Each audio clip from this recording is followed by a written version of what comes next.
What up, y'all? Welcome to the Gunslinger Gaming Frosty Pints podcast. I'm Gobi, and joining me tonight will be DrNiggle, the Eliteness, and OmegaConstruct. So sit back and enjoy the ride. So this week we tried something new and let the members request topics for this week's podcast. So if you guys are enjoying doing that and want us to continue, let us know. We love to hear from you guys on what you think about the podcast because it is for you guys. Looks like we have a lot to cover this week as one of the most requested topics was E3, so let's jump into that. It's definitely not the second or third time that we've run this intro. Nope. Yeah, Keanu Reeves. Keanu Reeves! Yeah! Breathtaking! Right! Breathtaking! Yeah, Cyberpunk 2077, definitely the biggest splash so far at E3. Oh, for sure. It's pretty much like universally agreed upon. That's a game that we can all be a little bit excited about, at least. And apparently Keanu Reeves is going to, his character is going to be a major part of the story, a major NPC character. I read he was going to be Johnny Rocker, who's got a history in the franchise. Yep. So it's not just publicity. And Niggle, do you have an Audacity? We got to stop again.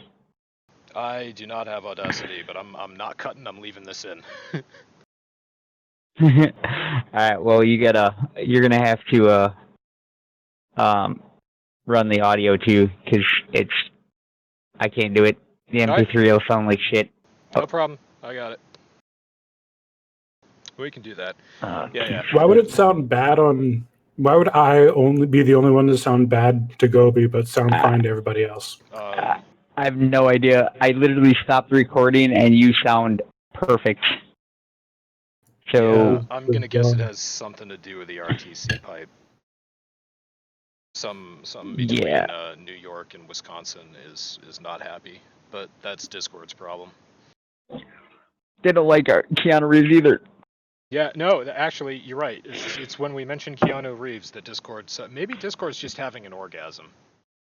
I did follow Cyberpunk 2077 on Discord, so that could be part of it. I don't know. I'm just joking. It's Neo. He's in the fucking electronic waves. Alright, so we basically recapped everything that we already said. So now we can talk about, alright, everybody loves Cyberpunk 2077. The only problem, and Omega brought this up earlier today, is that they announced the release date as April 16th, I believe, in 2020, which is near a year away, 10 months, and there are already pre-orders available for the game. And I stopped pre-ordering stuff because I think it's bullshit. And now, it's very tempting for me to pre-order Cyberpunk 2077. You look on Reddit, and there's a massive push against all pre-orders just because of how terrible so many have been. Right. But it's so funny seeing that community, which really started the anti-pre-order push. Now they're out there talking about this is CD Projekt Red, this isn't Activision, this isn't this developer, this major publisher. These are the good guys. We can trust them. So yeah. No. I'm super tempted though. Yeah, I know the feeling. But yeah.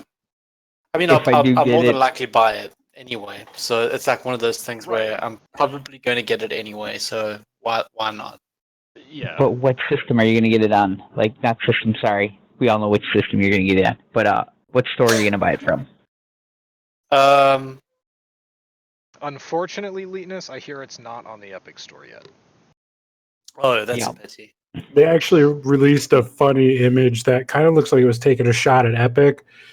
It showed the three stores that had GOG, Steam, and Epic. And on GOG, it said, 100% of the proceeds go to us. Also available on Steam. And then on Epic, coming soon. Yeah. I liked that. So it's they're taking a little shot at their exclusive release model. I might get it on GOG just because I've got Witcher 3 there. So it's that's the only game I bought there. I might as well make that my CD Projekt Red Yeah, I had the same thought. I've got GOG Galaxy, which, by the way, if anybody hasn't checked it out, GOG Galaxy, wonderful way to organize your games, all the rest of that. Really looking forward to the planned updates that they're coming out with that with the unified friends list. But yeah, why not? Why not buy Cyberpunk on GOG? Because as they say, 100% of the proceeds go to CD Projekt Red. Well, especially considering it's a single-player game. Right. You're not going to have that huge push to need your friends list and all that kind of integration that Steam gives you. It's not like this game's going to have workshop mods or anything like that. However, CD Projekt Red was interviewed by, it may have been PC Gamer, don't quote me on that, but they were interviewed and they were asked, is this a single-player only game? And they said, yes, for now it is. And then that led to the follow-up question, will there be multiplayer in Cyberpunk 2077? And I think that was answered more thoroughly in a developer tweet where he said, we are not focusing on multiplayer right now. We want to get single-player nailed down. However, once single-player is nailed down, we have some ideas for multiplayer. I mean, that's basically a yes. That's a yes, but not yet. Right. We still have a year left to develop this game, and we're going to focus on the core before we branch. Exactly. So I think if a hammer down single player, if we get like a single player experience that is like as awesome as say Fallout 4, just like really good NPC interaction, and then after that story, we played through it, we get some multiplayer. I'd be really into that. That would be really cool. The only thing that's got me worried, as long as it's cross-platform on PC, so people that buy it on GOG can also play with people on Steam. Yeah, agreed. Well, I'm sure that. I think if you're. That is how GOG advertises its GOG Galaxy, is that it is PC cross-play. So any client that you use, you can play with your friends on GOG. Well, it's up to the game to implement that stuff. Yeah, some I was games gonna say, choose to just exclusively use launcher integrated friends list, but there are tons of games that do crossplay, and it's just up to the game to implement it themselves. Right. This podcast is not sponsored by GOG. I'm just a fan. Or CD Projekt Red. Or CD Projekt Red. Or DE. Because we're going to talk about Warframe. Because Warframe had an E3 announcement. If they did the want only thing that worries me, right. the only thing that worries me about Cyberpunk is my now 5-year-old graphics card. I'm sure it'll be fine. Just, buy an air conditioner. hook it directly up to your PC. I'm a little worried too. I'm hoping that I get a new one by the time that comes out. Well, there's supposedly some big things coming from in the graphics card world. So the stuff that's currently leading the market should be coming down in price, hopefully. Yeah, I'll believe it when I see it. Anyway, it's true. Lots of other stuff besides Cyberpunk announced at E3. I think we're all very excited about Just Dance, which is coming to PlayStation 4, Xbox One, Switch, and Stadia. It is a rhythm dancing game, and it will be brilliant because we're all fans of the dancing genre, especially Eliteness. So it's. And I'm not nearly drunk enough to talk about this. And you get enough rum in Gobi. He is a dancing machine. Yeah, we'll go with that. Sounds. So what about Warframe? Oh yeah, the Warframe got a little plug at E3. Warframe Empyrean is to be announced is the release date, but we've known that it's coming for some time. Imperium is where they introduce their epic space battles. So four Tenno get to go onto a ship. You coordinate. You have a pilot, you have a gunner, you have a boarding party, whatnot, and you fight against like big heavy cruisers, and you blow the shit out of them, and then you like launch yourself in space and board the enemy ship.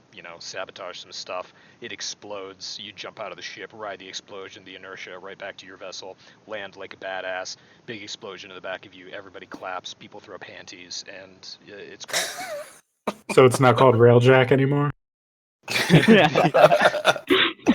It was a And little are we on the talking nose. grandma panties or not? Now, Railjack Grandma was a little, panties. I'm out. yeah, a little on the nose. The announcement just says Empyrean, so I'm not sure what they'll be calling it. They don't even have a release date for it, but we knew that it was one of the updates that was going to come out after Fortuna, and they have kept to that schedule. They've been releasing content out of Fortuna, and this is going to be the end chapter of that. That's probably when I'll come back to Warframe, I think. Yeah, it looks like it's going to be a crazy time. But I was playing that a lot for a long time, and I just got a bit burned out. But once some new, interesting content drops, I'll definitely be coming back. And Gobi, you enthusiastic about one or two of these E3 reveals? Not really. Yeah, Gears 5. Yep. The new escape mode looks pretty, I'm gonna enjoy that. Gears 5 will be pre-ordered as soon as, soon. They're bringing back Horde mode, of course. I'd really like to get somewhere on July 17th so I can get into the multiplayer technical test, which they announced at E3. They're going back to a really long and big campaign, which I'm really looking forward to. Plus, first time in Gears history, you get to play as a female protagonist. Super stoked about that. And I'm hoping there's some ties to Queen Myra because that storyline was fucking epic, and it'd be nice to see a tie back into the Locust and Queen Myra. For sure. I'm just happy to hear that a big first-person shooter franchise, well, it's not first-person, but a big shooter franchise is getting back to in-depth campaigns rather than a little short, like, a couple hours in a campaign, and then they expect you to waste all of the rest of your time in multiplayer. Yeah, I mean, Gears 4 campaign, like, I'm a huge Gears fan, and I have yet to finish the Gears 4 campaign. It did not really suck me in. It wasn't super long from what I understand. I think I'm like 3/4 away through it. But, the multiplayer in Gears 4 and Horde mode really sucked me in. I got like almost 700 hours into the game, and I'd say 90% of it is Horde mode and multiplayer, which is me playing a multiplayer game is kind of crazy because I'm not a PvP guy, but the multiplayer is a shit ton of fun. Nothing like two-piecing a guy with a Nasher. And then the last two Ubisoft titles I'm going to talk about, and then I'm going to move on. The For Honor, Shadow of the Hitokiri. I'm cautious about that because For Honor never worked for me. I could play the game for about 20-25 minutes and then it would always crash. So, tempered expectations on that one. And then, of course, Tom Clancy's Elite Squad, the mobile game. The mobile R6 game is coming to the market. So everyone in China, celebrate, rejoice. And that's the end of Ubisoft. I'm done with that. We can They talk will about slap that man's name on any pile of crap. Yeah, they Ghost Recon, man. Ghost Recon. Forgot Ghost Recon. We also got Shenmue 3. Who else is a fan of Shenmue 3? Anybody? Nobody? All right, fine. No. It's like Echo the Apparently Dolphin, but the a whale. Japanese guy that drinks soda out of a vending machine. And does karate. Oh, I forgot the karate. My bad. He's a total badass. Crinkle Pouch didn't say that. He literally said, it's, I gotta find it now. Shenmue 3 is about a Japanese guy who drinks soda out of vending machines. I was just taking his word for it. I mean, I like how you say that like it's any more ridiculous than any other game. I mean, the most famous game in video games history is a Japanese game about a fat Italian plumber who jumps on walking mushrooms. Hey, but when he eats them, they make him big and strong. It's an analogy for drugs. I'm just saying. A Japanese guy drinking soda out of vending machines, that's not that weird in the great Mario is a tripping balls. We're so going to hell again. That's fine. Yeah. Yeah. I think our seats are reserved. But Dying Light 2. Oh, you're going Dying Light 2. Fine. Nope. I was going to Anybody? talk about Planet Zoo because everybody is looking forward to Planet Zoo. But all right, Dying Light 2. A little disappointed in this game, honestly. It looked really cool, and then they kind of, I feel like they went away from what made the Dying Light game a Dying Light game, and the whole Dead Island franchise. Like, they basically turned a game like that into a melee only zombie game, and it's not even about zombies anymore. It's now it's a survival against other humans. Which, I mean, the map looks amazing, and the parkour looks cool. The fact that it's not even going to come out until Q2 of 2020, and it was announced like 2 years ago, it's a little depressing too. And the fact that they basically took firearms completely out of the game is also depressing. I hadn't heard that. Yeah, they made literally guns are going to be pretty much non-existent in the game, which guns are what made Dead Island and Dying Light so much fun. I mean, don't get me wrong, the melee was fun, but the gunplay in that game was so good that ammo was scarce and whatever, but to take guns basically out of the game, it was a huge disappointment to me. I mean, they're supposedly going to have crossbows and bows, but come on. What is this, Skyrim? What is this, Walking Dead? You're right. No, Walking Dead, they even use guns all the time. Arguably the coolest person in that show uses a crossbow. I'll just say. I don't like the show, but I'll say I'll agree with you on that. Now, what about the zoo game? Planet Zoo! Okay, so you are in charge of building a zoo. The end. Oh, that sounds like Fallout 76. Hey, we finally added human NPCs and dialogue. Hey! A year later. All right. Oh, man. Sorry. Well, this one you're just going to build the zoo, and then a year later you get the animals. Right, yeah. Oh. You can build a zoo, but the animals are paid DLC. Yeah. Hey, wasn't there a movie about this? We own a zoo or something, or we bought a zoo? Like, I mean, yes. What do you need to do the game? I mean, just watch the movie. Starring Matt Damon. Yeah. Matt Damon. I love the man, but it's just so fun to say it. So, yeah, God bless Matt Damon. Unfortunately, he's not going to be in Planet Zoo. But yeah, right? It probably would have been a better game. It's a DLC. Matt Damon DLC. $29.95. For anyone who likes side-scroller games, I'm not a huge fan myself, but there are two games that were announced at E3, one by Dead Toast Entertainment and the other by Phobia Game Studios. My Friend Pedro is a side-scroller, and both of these have sort of pixelated graphics, but My Friend Pedro is a side-scroller, and the release trailer shows this guy, assumably Pedro, who you control, who's just working his way through a train, mercilessly slaughtering anyone who gets in his way, and it looks very entertaining. So I'm kind of interested about that. And then Carrion, also a pixel-based side-scroller, is a reverse horror experience, as they call it. So you are a monster, an alien, a viral entity that gets released into a laboratory, and your job is to find inventive and creative ways to brutally kill everyone. And sounds awesome. Scare the crap out of them. Yeah, so both of those.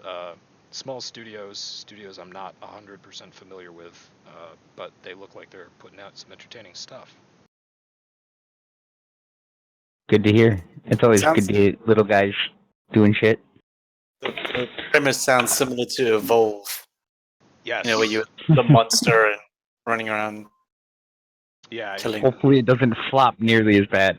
Is that the one where you had to gather the DNA and expand your abilities or grow? Yeah, you consume animals and stuff like that to basically grow as a beast, and then and then once you become a badass, or you evolve, and then once you get to like stage 3, you're a super badass and you can kill everything pretty much. I remember that one. Without any issues. And the hunters are like trying to get you before you evolve. Yeah, it was pretty fun. It was just it's different. It was different. Just I don't know, something about it didn't really take off, I guess, with a lot of people. Yeah. Yeah, it was one of those games. Like, it sounded great, but I don't think the implementation was all that wonderful. They got that other one, Dead by Daylight, which was a similar style, where you're the like the horror. Oh yeah, story. where you're the monster. You're the monster and you chase some people. There was another one. And they gotta lay traps. There was another one that came out recently, Blood Sacrifice. I played there was a free-to-play weekend last weekend. It was the same sort of style. You have 4 people that are like the prey essentially, and then one person who's the hunter. And the prey's job is to run around the map, collect blood, deliver it to the central pillar, and once you've got enough blood, escape alive. And all the other time, you have this hunter going around trying to stop you, trying to kill you, and it was an interesting experience. But yeah, there are a lot of those games, definitely. I just tried to search that and came up with some pretty weird fucking results. Please do drop some links in chat. I love weird shit. Blood sacrifice. And then I've got like all these ancient Mayan blood sacrifices. It's like a WikiHow article. Yeah, exactly. Oh my god. Yeah. Clippy pops up. You appear to be trying to make a blood sacrifice. Do you need any help with that? It's from this Encyclopedia Britannica. I haven't seen this in forever. Oh god. I think I still got a set of those. Oh my gosh, and it's an African religions one. What the hell? How goddamn racist can they be? That's At least South African found it, right? yeah, right. Yeah, the next link is Wikipedia about human sacrifice. So, okay. Guess you didn't play either of those. In real life. In the same vein of horror, though, there was another game announced by Tango Gameworks called Ghostwire Tokyo. Which I thought you were going to announce the other one that I was thinking about in E3. Oh no! I just want to say about this one, it's again to be announced is the release date, but it's an action adventure, and I guess you basically one day everybody's walking around in Tokyo minding their own business, and then they all disappear, only clothes left behind. So they've been taken up, and all the demons start coming out and walking around, and you're this guy with a bow and arrow because of course that's what you use to fight demons, and you're walking around doing stuff. Looks very pretty is how it looks. Maybe not that original, but very pretty. Interesting. Yeah. I like the premise. Yeah, speaking of bows and arrows, 3 separate Elder Scrolls games this year. Yeah.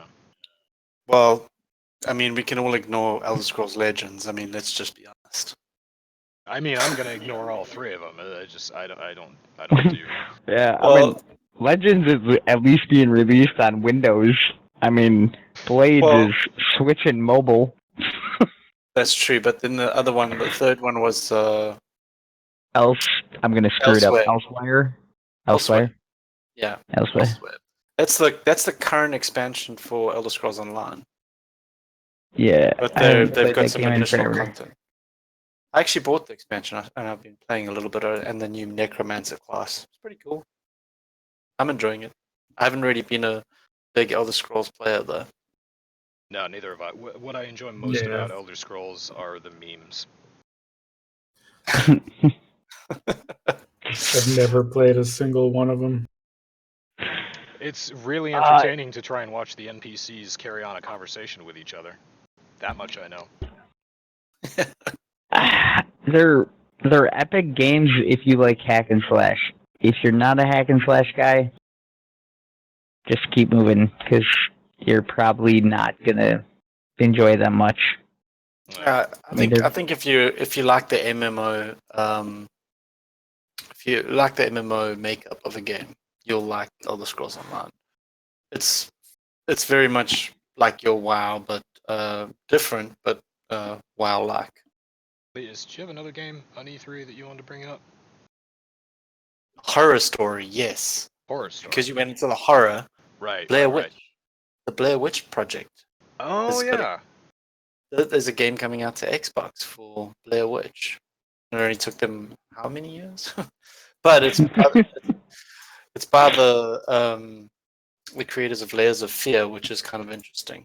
Because they made Layers of Fear was really, really scary, apparently. I mean, I've got it. Yeah. Didn't really scare me, but Didn't scare me either. I didn't play it. Yeah.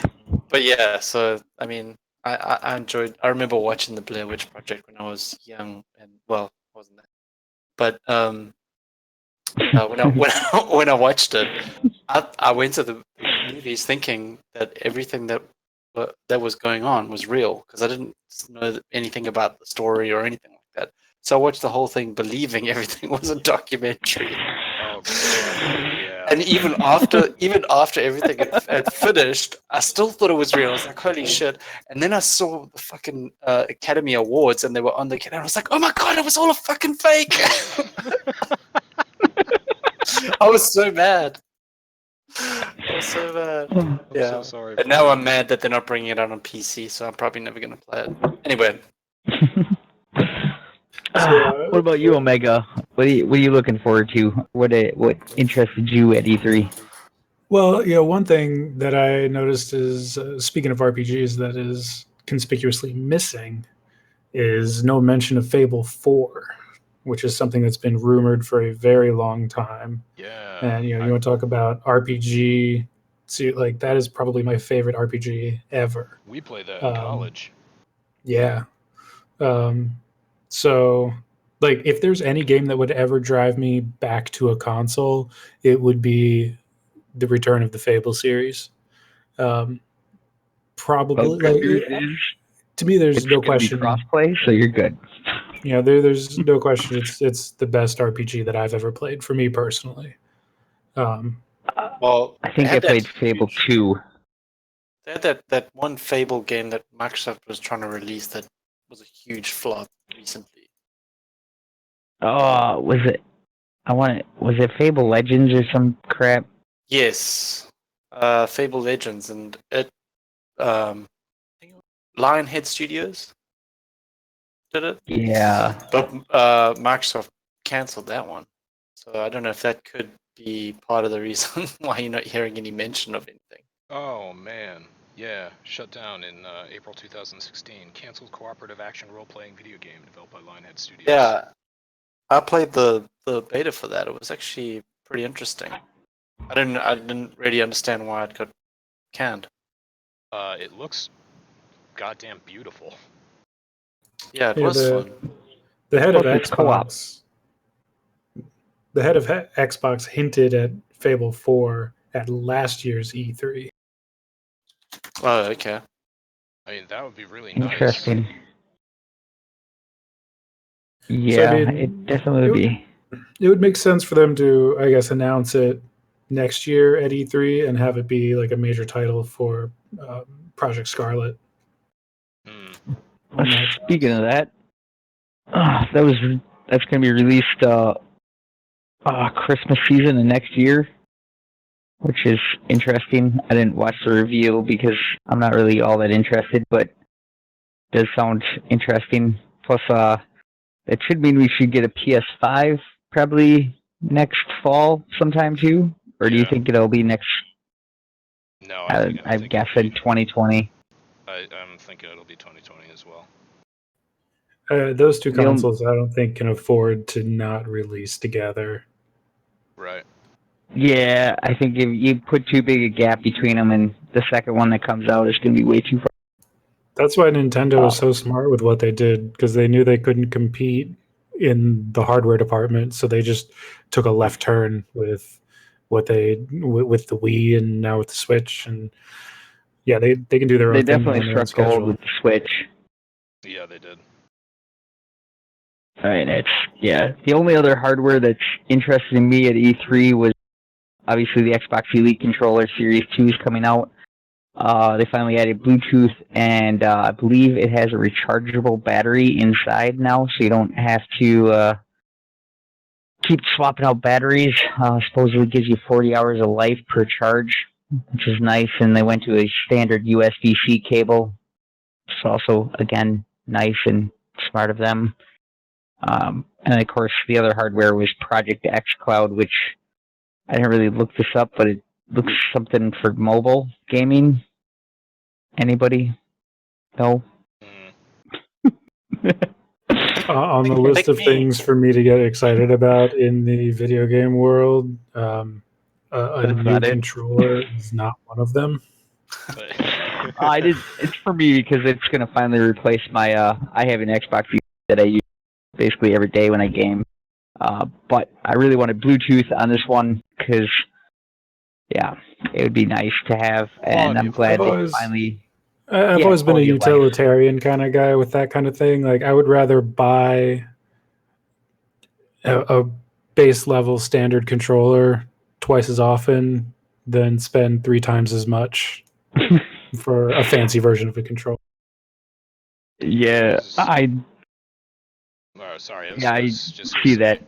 With we're talking about mobile, we're talking about platform, we were just talking about Switch. Another thing that I think a lot of people have been getting excited about is the next Star Wars release. And it was released, or there was a teaser reveal for it at E3.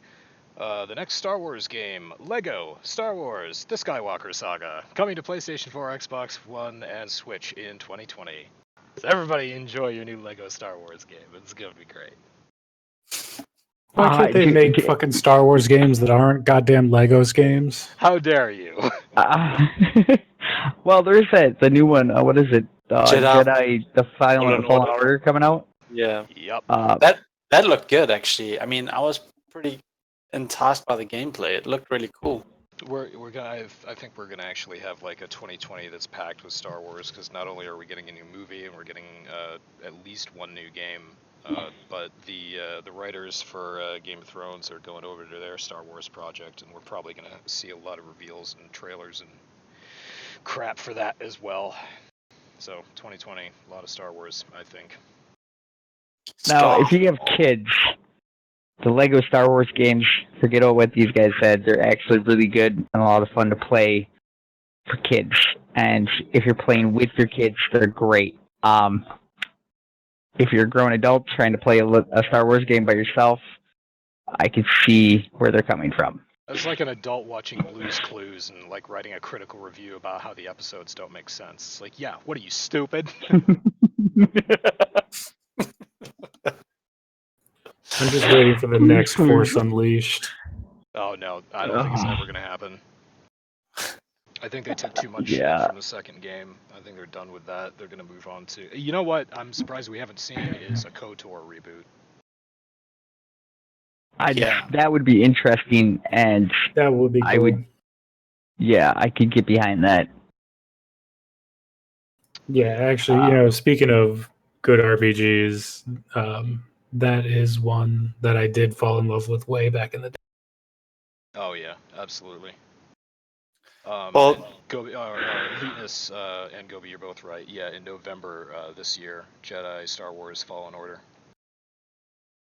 But did you watch the, speaking of RPGs, the Baldur's Gate? Yes, Baldur's Gate 3 coming out. Yes. I mean, that's like old school RPG. Is that the one that's co-op, or they added co-op to it, or am I thinking of another one? It might be. Don't quote me. All I know is off the top of my head is that it is a massive expansion to the world of Baldur's Gate, and there will be like new features in it. But there have to be, right?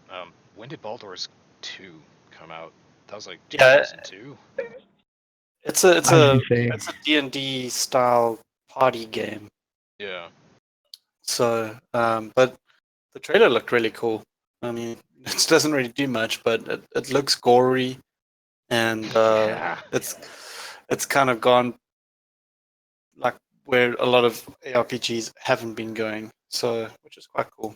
We'll see if it when details come out. I don't think there was much released. Just like coming soon with the trailer. Yeah, there's no release date for it as of now. Yeah. But I do. I have one friend here that lives close by me who asks me every single time we talk. He's like, "Hey, have you heard the new news about Baldur's Gate 3?" I'm just like, "What new news?" He's just on top of every single little article that's coming out. Nice. Another blast from the past. Battletoads. Yes. To be announced. I don't know. This is one of those games. It's a blast from the past, but I don't know. My theory for Battletoads, the new Battletoads, is just that after how many years of shitposting Battletoads memes on Reddit and 4chan, the developers were just like, fine, here. We'll give in. I don't know anything about Battletoads beyond the memes. Yep.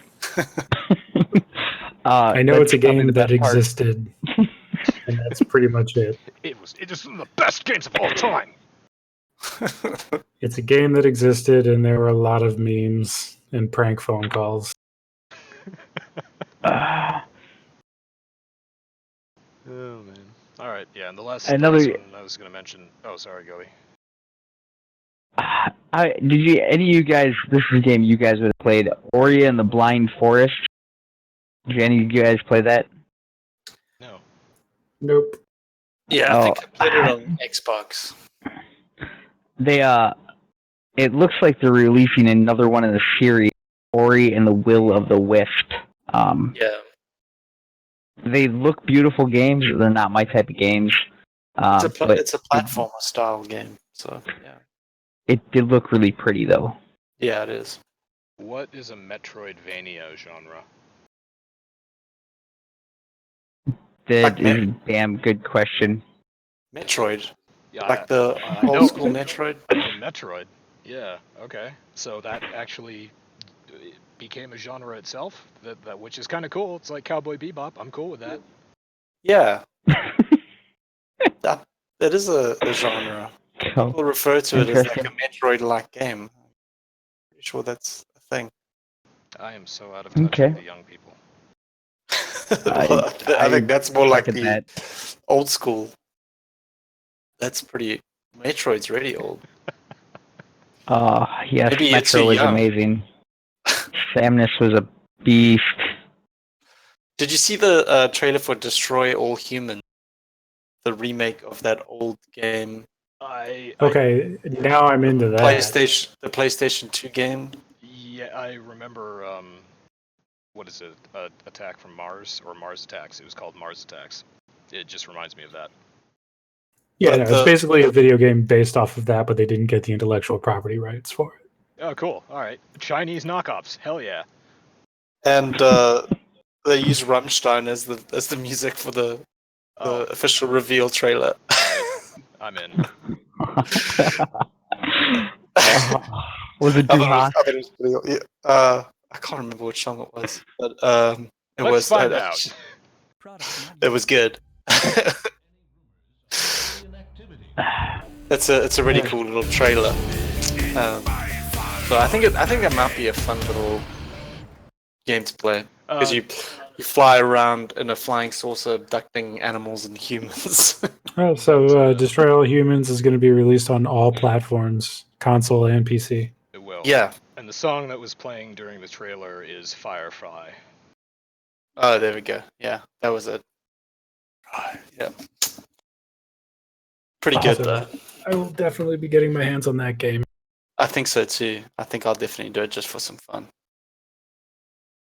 Speaking of aliens in outer space and Fallout, the Fallout in Space, The Outer Worlds comes out in October. I'm not really sure this is interesting enough for me to pick up, but I'm betting it's better than Fallout 76. I don't know. I'll wait. I'll wait until it comes out and there's a lot of gameplay footage. People have all bitched about it. After how bad the last couple Fallout releases have been, that's one of those companies where they cannot get any pre-order money. Like they don't deserve pre-order money at this point. No, wait a second. It's not Firefly. It's Ish Will. Sorry, I got the song wrong. I'm sorry.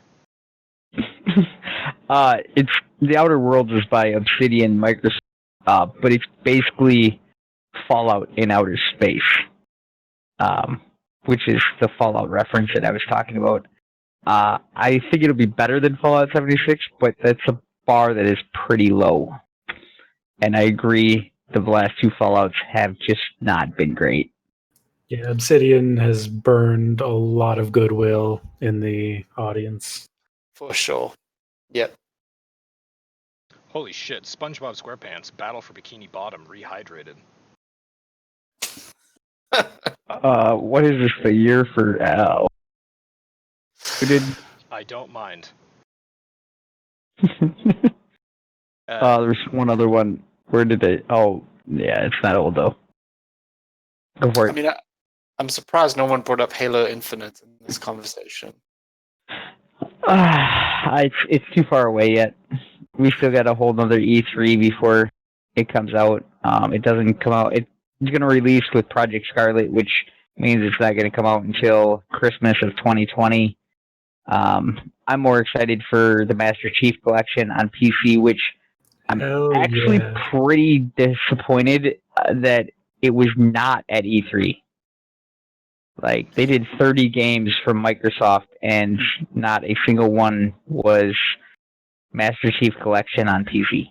It is going to be in the new Xbox Games Pass for PC. Halo Master Chief Collection, as well as Gears 5 and that Ori and the Will of the Wisps, and seven other games. Honestly, I can't. You guys are all PC guys. Are you guys interested in that Xbox Game Pass? I was looking at it and I'm like, oh great, another launcher, another store with exclusives. They're also going to be selling a lot of the big major games that are going to be on all the other platforms too. And so that basically means it comes down to how good are the Xbox Store exclusives. And I'm going to have to see something real special to be willing to pay for an Xbox Game Pass for PC games. Yeah, I get that. I mean, it looks interesting for $5. Was it $5? I can't remember exactly what it was. During I think the beta, it's $5. The first month is $1. During the beta, it's $5 a month. The interesting thing for me is every major Microsoft game that's coming out this year is going to be also on Steam. So not only is it going to be on Microsoft Store, but it's also going to be on Steam. But I'm assuming the Xbox Game Pass only deals with the Microsoft Store or the Windows 10 Store, which I've dealt with it because obviously I'm a Gears fan and I own Gears of War 4. Is it the greatest store in the world? Fuck no. Not even close. I mean, it's a step above, what was their last iteration? I mean, that was so shitty that I can't remember the name of it now. What came before the Windows 10 Store? Zune? No. Almost as ancient. Games for Windows Live. What? Oh, yeah, that was thank you, Crinkle Pouch. Thanks, Crinkle. I can remember the icon. I have no memory of what it was actually called, though. That was horrible. Windows 10 Store is better than that. But it's seriously lacking in a lot of departments. So I was super stoked. I will probably be buying Gears 5 on Steam and not on the Windows 10 Store for the simple fact that I can back it up. Because I can't even tell you the number of times that I had to reinstall Gears 4. And they don't know what compression is at Microsoft, apparently. So you have to download the entire game at size and Gears comes in at about 132 gigabytes, which means you have to download 132 gigabytes. Thank you, Steam. I will give you props for knowing what compression is. Yep. Well, wait, last thing before we get off E3, does anyone remember the name of the game that has Norman Reedus just hauling crap around a map? It's a horror game, too. Everybody knows. There's someone listening to the podcast right now screaming the name at me, being like, why don't you know this? I know, right? I can't...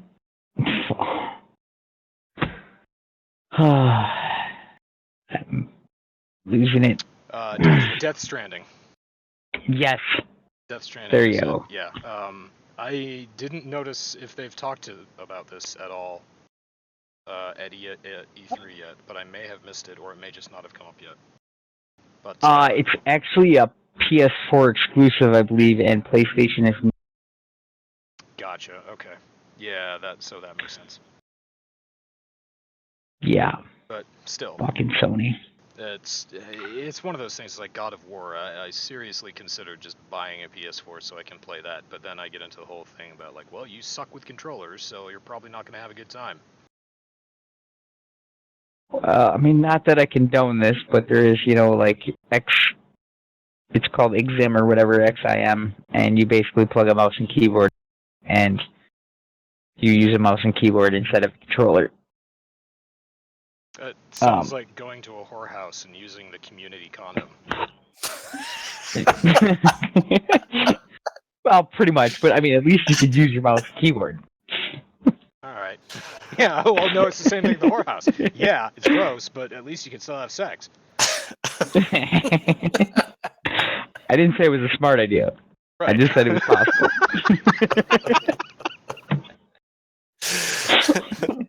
You may get several STDs still. Talking about STDs, why don't we move on to Destiny 2? I'm sorry. Oh, no, you're good, actually. Big news there. Destiny 2 is going to be free to play. Bad news is everything before Forsaken is free to play. Everything after Forsaken, you still have to buy. And the only hope... price of a full game. Yeah, the only hope you have is buying the one expansion on Steam, which I think comes with all of them, but that you're basically buying a $60 game just to play all of the expansions for Destiny 2. And speaking of that, when Destiny 2 released a couple of years ago, I was one of the biggest critics of the game, not because of the gameplay itself, but because of design choices that they made for marketing and releasing it on Battle.net. And, for whatever reason, I said it was a bad idea and they should release it on Steam. And lo and behold, 2 years later, apparently somebody would finally listen to me and they decided to put it on Steam. And it'll probably blow up now. Couldn't possibly have anything to do with the fact that barely anyone knows what the Battle.net launcher is. Right. I mean, that probably didn't help matters at all. And that was actually that was my big thing with PC. Like, you want Destiny 2 to perform on PC, and then you put it on a store that, I mean, like you guys all know about it, and sure, thousands, probably millions of people know about it because of Diablo 3. Yep. But how many Diablo 3 players are going to play Destiny 2? I just found it really weird that isn't that like the only non-Blizzard game that's on Battle.net? No. No, there's Not Black anymore. Ops 4.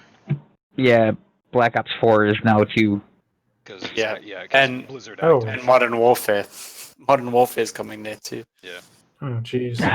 But I really hope it comes to Steam as well. I wasn't clear whether or not they made the Destiny, the developer, made the move over to Steam because of the split between Activision and Blizzard, or if that had anything to do with it.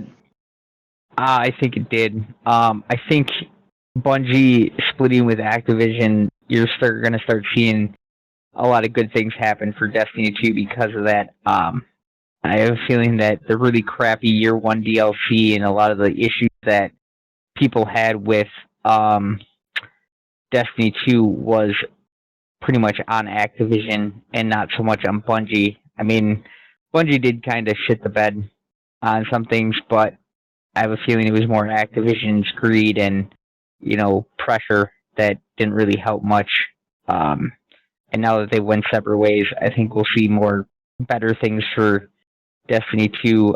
I'm still not sold. I'm still not a fanboy. So sorry, guys, if this is kind of depressing for all you Destiny 2 fans out there. I'm glad to see it on Steam. I think it's going to help the game.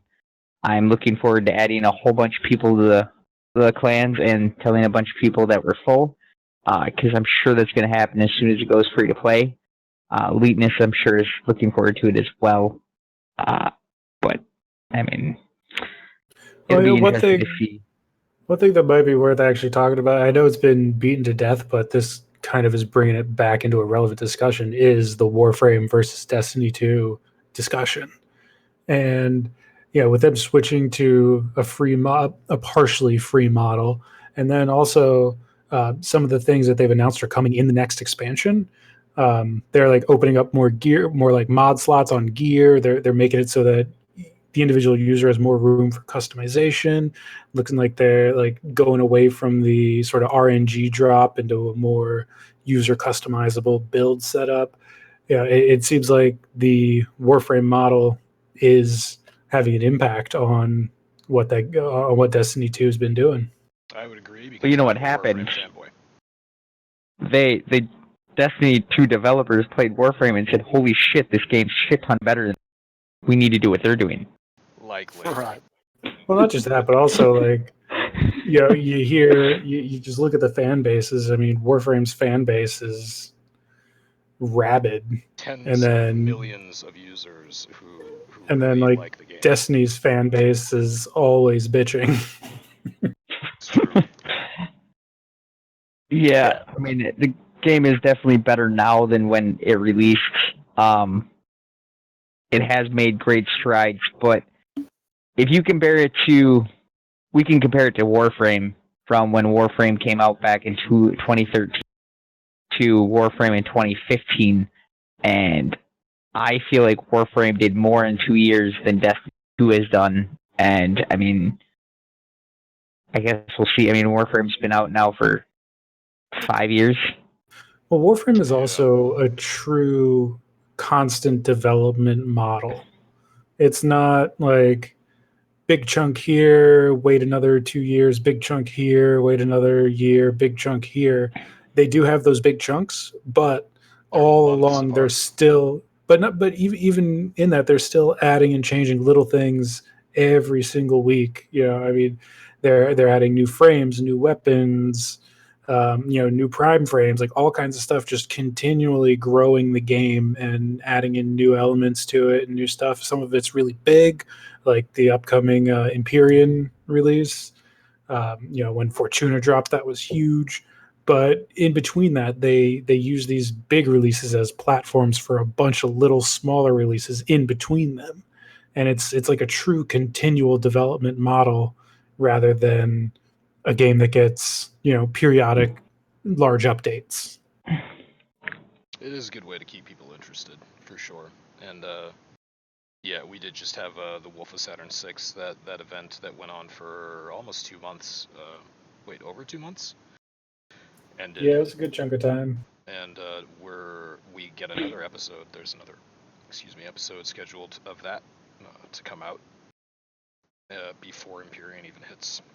And then we have a new boss battle. Actually, we just got a new boss battle beginning of the month.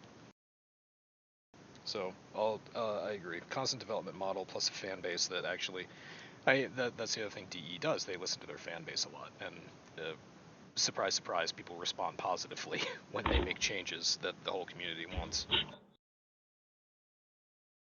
But yeah, anyway, the Destiny 2 / Warframe / I don't even know. The only thing that could make Warframe better is, obviously something that'll never happen.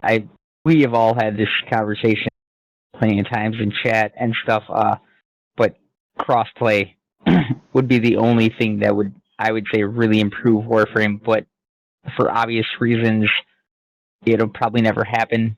And it is what it is. I mean, but would it be cool if it happened? For sure. Of course, But I'd love to play with people on Switch. Yeah, well, or Xbox, or yeah, Xbox, I guess, or PS4, whatever, Finn. Yes. So everybody, you need to get on Finn and tell her she needs to join the cast because she's saying it's not her thing, and we'd love to have her. So if you're on Xbox and you listen to this, tell her she needs to get on here and represent Xbox for you guys. I challenge you, Finn. I'm calling you out. Speaking of call outs, yeah, Rapid Kirby, and we're talking about Mario Maker 2. Finally. Yeah. It's a great game. That's all I got. The first one was huge. I mean, it blew up really fast, and my kids love watching YouTube videos. See, for me, that's all it's been about. Is like, I have no interest in like getting Mario Maker. I'm not the creative type who can sit down and make like a really cool level. I just like watching the YouTube videos of the insane shit that some people do. Yeah. And now with co-op, it's gonna get more insane. Yeah, that's right. So Mario Maker 2 has co-op building in it, so you and a friend can actually design these levels together. And then when you want to play them, it's got 4-person multiplayer on the levels, so you can run through them with 3 of your friends. It actually sounds pretty cool. And yeah, I'm definitely looking forward to seeing the videos, or some videos that people come up with, because there have been some really entertaining Mario Maker maps made.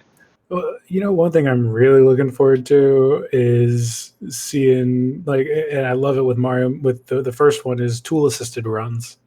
Oh, yeah. And just seeing the, like, ultimate insanity, absolutely pushing the limits of what the game is capable of with, like, a perfect play of the game. It's just fun to watch. And it's impossible for a person to do. I get it, but it's just fun to watch. And now with the new stuff that Super Mario Maker 2 is adding, like the new graphics packs, they're adding like 3D graphics packs, all kinds of crazy stuff. It should be cool to see what, a couple of years down the line, what people start coming up with. Speaking of shout-outs and creatives, I'm pretty sure the guy in cast, he would be talking, but he doesn't have a working mic. Crinkle. I know he put out a few levels for Slingers to play in the very first one. It'll be interesting to see what he comes up with. And I'll be interested to watch some of the videos of Slingers doing other Slingers levels. That would be pretty cool. Would be awesome. And he's as bulky as well. So yeah, when you guys get the game and you make some levels, definitely get some Slingers to make some videos of them trying your levels and stuff. And I'd love to watch them. I'm sure a lot of the other guys here too. So yep, same. Shout out to our Nintendo crowd. We're a built-in audience, guys. Please show us your maps and your insanity. Yeah, for sure. There we go. Yeah, the last thing we got is a little round table, and this one I decided to go a little. Last couple were about electronics and stuff, so this one it's a little out there. What was the last book you read? I think Omega has got one. Yeah, I just wrapped up reading the second book of Alastair Reynolds' Revelation Space series. I'm a big sci-fi nerd. Love like epic space operas, stuff like that. And Revelation Space is one of the like classics of the genre. It's one of the big ones that, if you're interested at all in epic sci-fi, highly recommend it. It's I think 5 or 6 books, and actually a new one came out recently that I haven't read, and that's why I'm starting to reread the whole series from the beginning, so I can get to the newest one. It's not like some books are or some series are where it's like a continuous story with continuous characters going through like a multi-book arc. It's more different episodes within a universe, but there are obviously going to be a lot of connections and a lot of things that are, that translate from one story to the next. But it's different characters, different like different periods of time. So it's more like each book is within this larger universe rather than sort of being a continual arc of a series. But it's phenomenal stuff. It's on like the harder, kind of darker, grimier edge of sci-fi, but it is excellent. Leetness, what'd you read? Shit, it's been a while, but I think the last book I read was Rework by Jason Fried, who's the creative Basecamp and 37 Signals. Kind of like a business book, really. But yeah, I think that's the last one I read. And nothing really. Whenever I read stuff, I usually read stuff that's about my work and that kind of stuff. So, or my industry. So, yeah, it was good. Really good book if you're an entrepreneur or thinking about running your own business, or even if you just like to dress up in a suit and walk around the house feeling important. Or if you manage people, it's a really good book to kind of refocus and change your perception on how things need to be done. Sometimes I like the way that he thinks.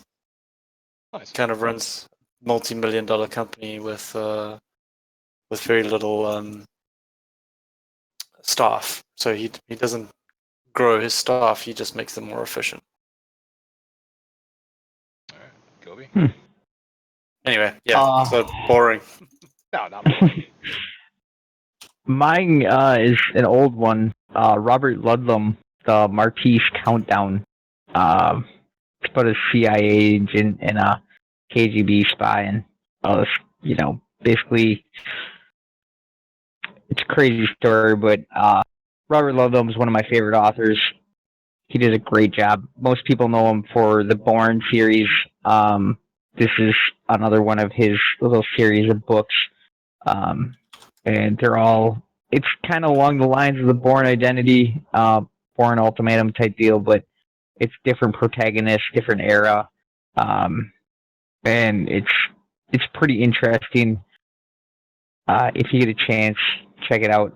You'll either love it or hate it. It's one of those things. Sweet. And you? What about you? I like when I read, I like something that is a little intellectually stimulating for me, maybe a little difficult for me to understand, but something that I can get into and I can sort of explore. Marmaduke. And expand. Marmaduke is a fantastic. Yeah. Wait, is that a book? I thought it was a comic strip. Dr. Seuss is tough. Dr. Seuss is tough. But I've taken a break from Dr. Seuss, and I've gone over to Eric Litwin, who wrote the magnificent book, Pete the Cat, I Love My White Shoes. It's about a cat who is named Pete, and he, just loves his white shoes. That's it. Man, what about his sunglasses? Can't forget Pete the Cat and his cool blue sunglasses. He likes his cool blue sunglasses as well, but I believe that he likes his white shoes even more. The sunglasses do make an appearance. Yeah, and a skateboard. My son absolutely loves Pete the Cat books, every night. Actually, that's why we were kind of late doing the podcast tonight, is he would not go to bed until I read him a book. I am an intellectual. I see that your son is an intellectual as well. Yes, he does love his books, and not only is he a gamer, but he does love his super proud of that. 1 minute he's killing zombies or whatever, and next book is, hey Dad, read Pete the Cat to me. Okay. But yeah, no, seriously, the last book I read was Super Agents, which is the part of the Barbie Spy Squad series. Sounds intriguing. That's fine. Yeah, no, we're all very tired. It's time to end this. I'm sorry. Did you just say the Barbie Spy series? Yes, Yeah, it's no, very well done. I'm not quiet now for exhaustion. I'm quiet just for a loss of words at that. Yeah. I mean, Pete the Cat yeah. is obviously a joke, but you did spend a fair amount of time playing Unipop, so who knows? You might be reading Barbie Squad books. I have a whopping 8 hours in that game. He so secretly plays Candy Crush. Nah, I wish. Oh, you must be a Fruit Ninja guy. No, I really want that. I haven't played that either, but I see these games and I'm just like, damn, that looks like a lot of fun. Then I come home and I play Warframe. Ugh. I would say in the last 6 months, I literally haven't played any cell phone game other than Free Cell and Solitaire. I just play card games on my phone when I'm on the train.